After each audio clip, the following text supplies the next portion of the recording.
Ik groeide absoluut op in een muziekfamilie. En daar heb ik veel van meegekregen.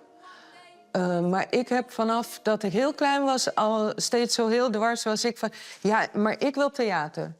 Dat was al echt vanaf dat ik 4 was of zo, was dat duidelijk. Want ik was altijd aan het fantaseren. En sprookjes en verhalen en avonturen op straat met vrienden. En ik verzon van alles.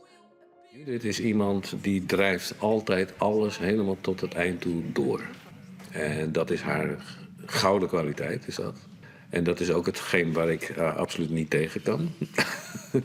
Dat alles tot het eind toe helemaal punt op punt gezet moet worden. Dus stiekem werk ik niet samen met Judith. Stiekem drijf ik mee op haar, haar energie eigenlijk. Publiciteit en zo. Ik vind publiciteit, dat geschreeuw wat je moet doen om te zeggen... Kijk, daarom vind ik die blijvende onbekendheid zo fijn. Ik vind het niet leuk om te moeten schreeuwen. Ik vind het leuk om iets moois te maken. Maar het roepen daarover publiciteit vind ik het ergste. Ja, er gebeurt eigenlijk van alles in Stoomboterland. Maar het zijn vaak vrij absurdistische dingen. De jaarwisseling heeft 2 dagen te laat plaatsgevonden hier.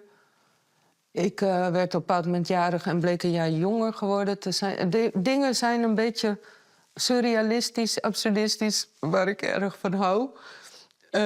En die maken het leven vrolijk en gezond.